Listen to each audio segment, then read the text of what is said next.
WBZ's Kristina Rex joins us for a recap of testimony this week in the Karen Reed trial. And Kristina, we want to touch on the fact that, as you had mentioned the last time we spoke, all of the witnesses who were there at the gathering that night at Fairview Road in Canton, they're done testifying. And so this week, so far, has been all about evidence. This is what we got into this week. Physical evidence. I mean, I can't count the number of pictures of broken pieces of red and clear and black plastic taillight that the jury has looked at this week alone. It's been a lot of physical evidence. And so we began with some rather dry testimony from people who work in labs, who were assigned to examine all the shards of those broken taillights, everything, his clothing, John O'Keefe's clothing from the scene. Was there anything that you thought was remarkable about all of that testimony, or was it pretty much just procedural? It was procedural. I think the clothing, seeing the clothing both on in pictures, and then also there was a point where a state trooper who testified had the clothing with him in evidence bags and pulled it out. That was pretty emotional for the O'Keefe family. Mrs. O'Keefe actually left the room for parts of that. That had to be really hard for her. It was. But I think there's something that is important to point out about the other evidence. Like, you know, you said rather dry scientists, right? These are forensic scientists who work at the State Police Crime Lab who do this day in and day out. It was rather dry. And I think that a lot of people are getting into this case and maybe experiencing a murder trial for the first time. And it's important to point out that dry testimony is standard. I mean, it's almost unusual how much drama has surrounded this case. That is true. It's a lot more of that dry forensic data. So that was what I think a lot of people had been waiting on, as well as like, okay, let's see the information. That was these scientists methodically planning together, labeling each piece of plastic, examining them, putting two pieces together, connecting those two pieces with another two pieces, until eventually they formed the majority of what is believed to be Karen Reed's right rear tail light. And it's all important in this particular case because of the accusation by the defense.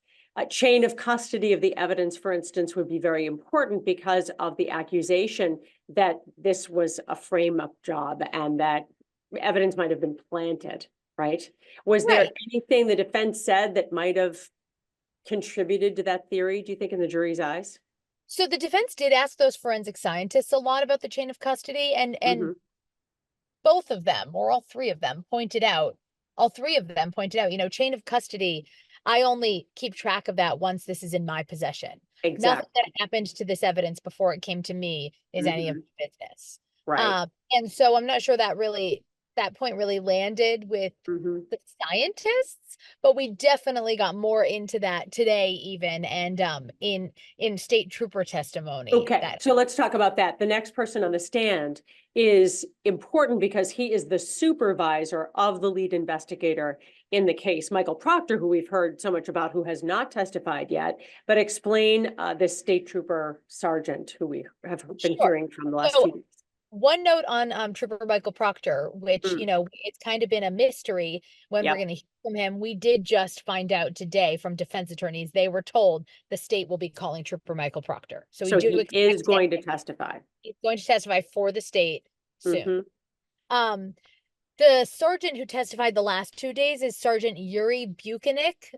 He is also a state trooper.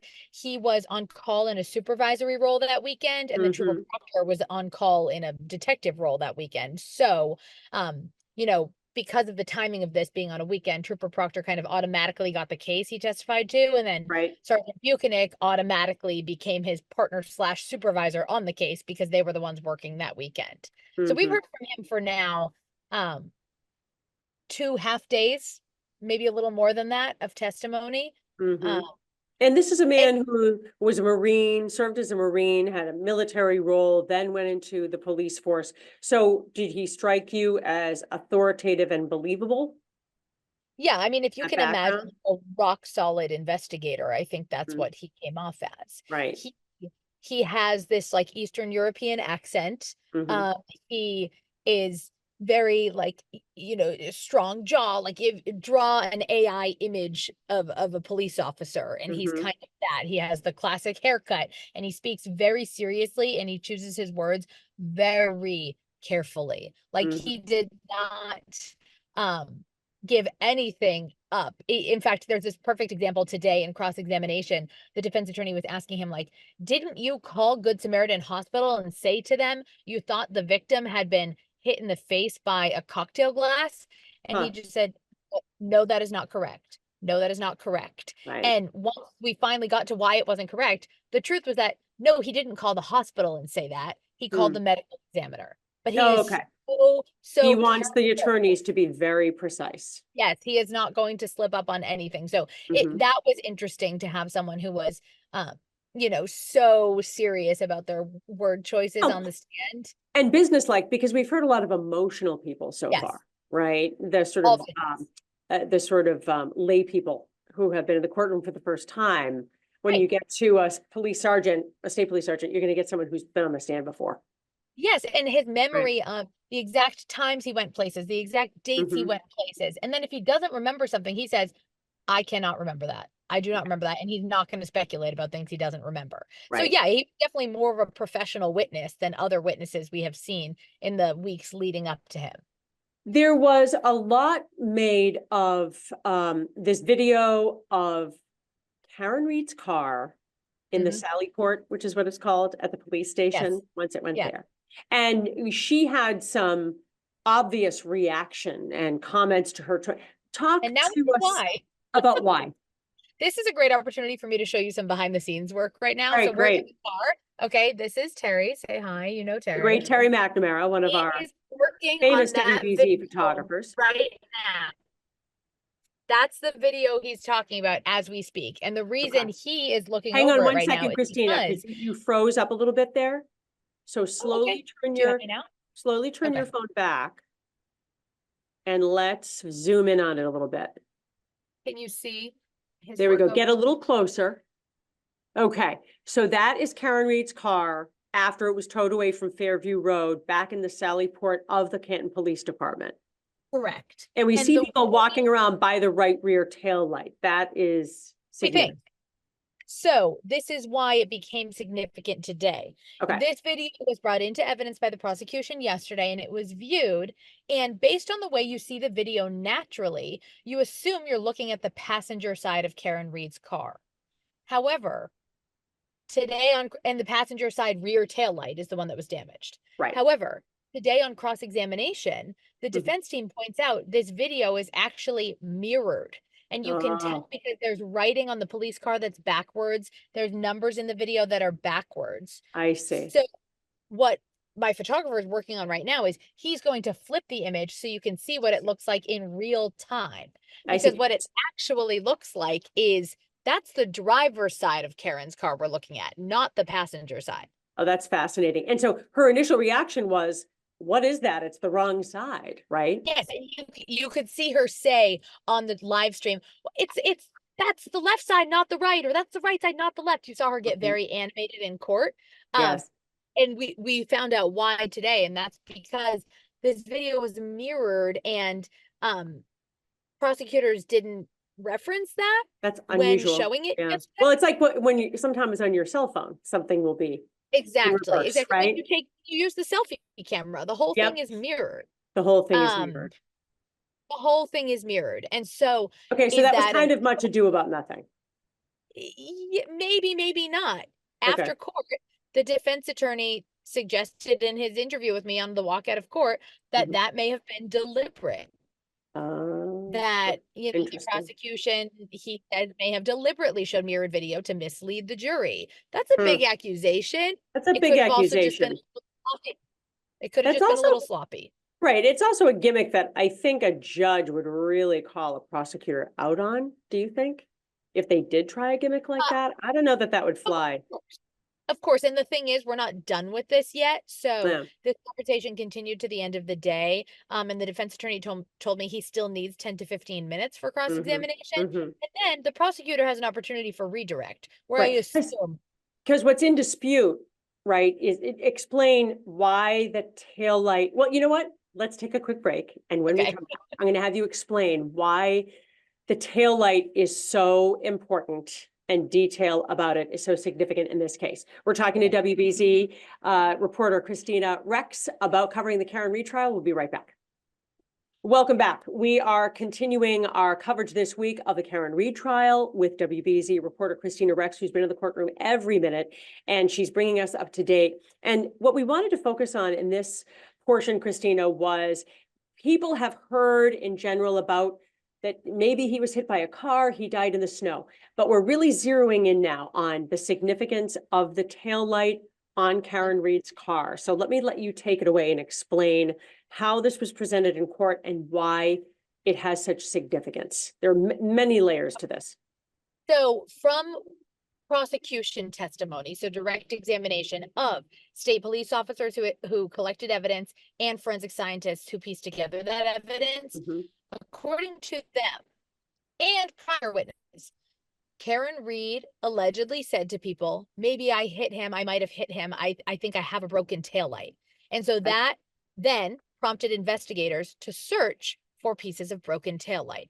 And this was a raging blizzard overnight. So from the time that John O'Keefe allegedly died or was left there, according to the Commonwealth, until his body was found was several hours where a lot of snow accumulated, and then even more snow accumulated after that. Right. So as a result, to the point where we heard testimony of someone digging his head out of the snow. Like that's how much it had snowed that night. Yep. And it continued to snow all day. And so there's been a lot of discussion about searches that happened, multiple searches, because first there's a search where all that snow is on the ground. Then there's a search by a specialty team where they rake out some snow. Then there's a search a few days later once the snow starts to naturally melt. Another search a few days later once the snow is completely melted. And in most of those searches, the first search where Canton police were doing the searching first thing early that morning, they did not find taillight. Every other search from there, pieces of taillight were found at the scene. And today we even found out that a straw, believed to be the straw in the cocktail cup that John O'Keefe had, was found, frozen into the roadway. John O'Keefe's sneaker was found that was missing. John O'Keefe's hat that was missing was found buried in the snow. So imagine this idea of it's layers of snow being uncovered and revealing evidence. Right. What that evidence ends up being is pieces of red and white plastic pieced together to form the right taillight that's missing off the back of Karen Reed's car. Right. And so these are all the shards that these experts were talking about this week, receiving and putting together like a puzzle, as you point out.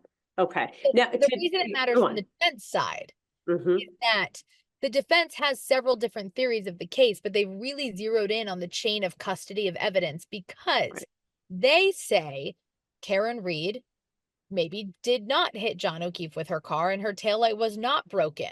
Rather, they showed ring video from John O'Keefe's driveway today of that morning, 5 a.m. that morning when Karen's leaving to go look for John, that appears to show her bump his car with hers as she's backing out of the driveway. Okay. So they zoomed in and kind of showed how the wheel on his car rocked when she maybe hit it. Outside of court today, Karen Reed herself said, it cracked it. It cracked it. And then it cracked my taillight, hitting him like that.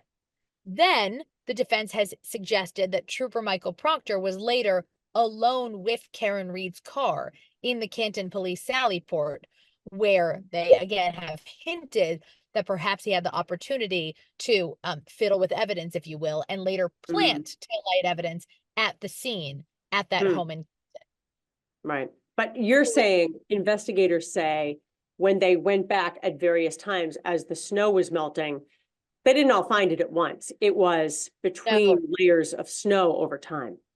Yes, over time. They found more and more and more over time.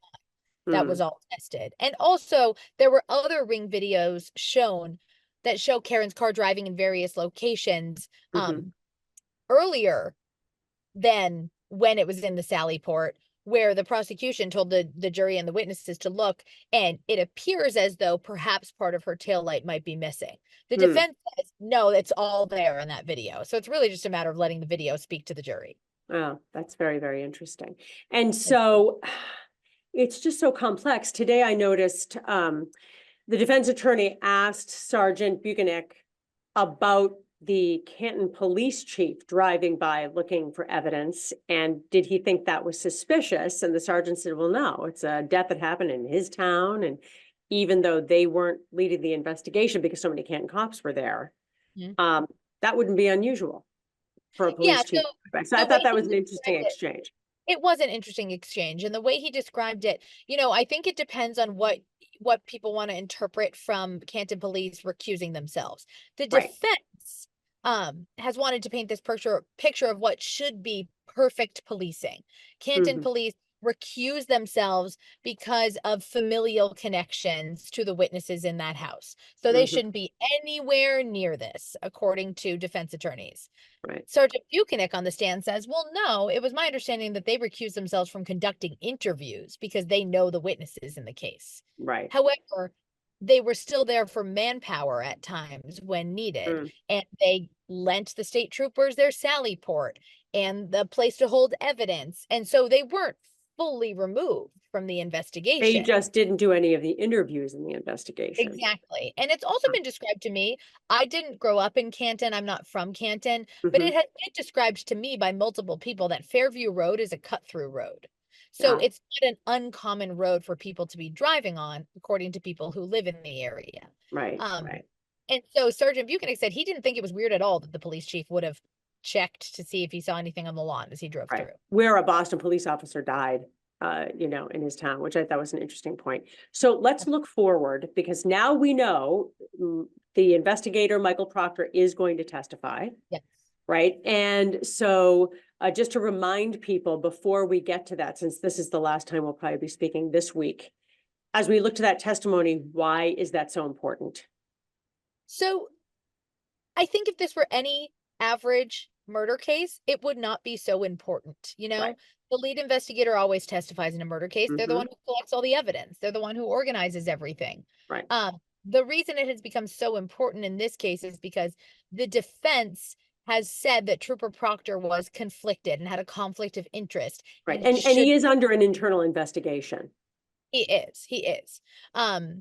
They have said he shouldn't have been the one leading this case because he had some friendships or connections. Friendships might be too strong, hard to say. Knew loosely, depends on which witnesses you're talking about. The Alberts that own the house, is that right? No, perhaps? Actually. They're Ryan Alberts. This is how confusing it can be. It can be a family tree, right? Ryan Albert, the homeowner, his brother Chris. His wife Julie. Is friends with Michael Proctor's wife. Okay, right. So through like friendships, we all know people like that, right? Of course. Or you're going to know somebody's wife's brother's husband. But so because he knew of them, he should have recused himself. And is that what the internal investigation centers on? All we know is that it centers on his handling of this case. Okay, his handling of the case. So there was a question if he would even testify because of that ongoing internal investigation. Right. However, to not testify would either mean that nobody called him, which is highly unlikely, or that would have pleaded the fifth, which we and it would have left a big void in this trial. Big void. Now we know that the prosecution does plan to call him, and we'll hear from him very soon. And it's going to be interesting, is he going to come off? Is he going to come across as this cop who planted evidence and messed with an investigation? We'll see. Of course, that's what the defense wants him to come across as. It's going to be really interesting. And he's a witness with something, cloud hanging over his head because that's right. Absolutely. And we did learn the schedule going forward, which people might be interested in. Yeah, let's talk about that. Yeah. So, this case has gone on for a long time, right? This is week 6. The judge today, at the end of the day, told the jury, I know you've all been wondering, we've been here a long time, you've probably all been wondering when this case is going to end. I just spoke with the lawyers, and we believe that we can have you deliberating. We can have this case to you for deliberations in the last week of June. Okay. So it does sound like from conversations now that the goal is to get everyone out of here, for lack of a better term, and this case done before the 4th of July. Exactly. Interesting. Do you think it's doable from your I time? think in the it is. courtroom? It does seem like we're closing in on the end of the prosecution's case. Hard to know how many days Proctor will take. I Sure. think that'll be a defining Mhm. issue there. And then the defense has said their case is a few days. Right. Uh, One last question about Michael Proctor. Could he, even though they're saying he's going to testify, could he go to the judge right before he is set to testify and plead the fifth? Could He he do could, that? but that would have to happen in private. Right. B, the judge would have to approve. Mhm. C, it probably already would have happened before now. Like, I I don't think the see. Commonwealth would be telling the defense, yeah, we're calling him if they Okay. hadn't established that it's happening. And he's already testified in grand jury hearings. So it's not like this Okay. is gonna be the first time anybody ever hears from him. Right. Okay, good. It will be the first time Anything, the public hears from him. anything I missed that you want to make sure we mention before we go until next week? I just think for Tes- anybody following, Testimony's done for this week.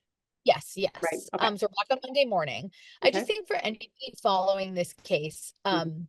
while the pieces of evidence and the chain of custody and all that stuff might seem really dry, that's where cases are made, because at the end of this trial, the jury gets that evidence. They get now over 500 exhibits that they have access to in their deliberations that they can review. And look You at. know, they only have their memories for when somebody was crying on the stand. Right. But that evidence is what they walk into deliberations with. So Mhm. that's, while it might not be a soap opera on the stand, it's important. Okay, great.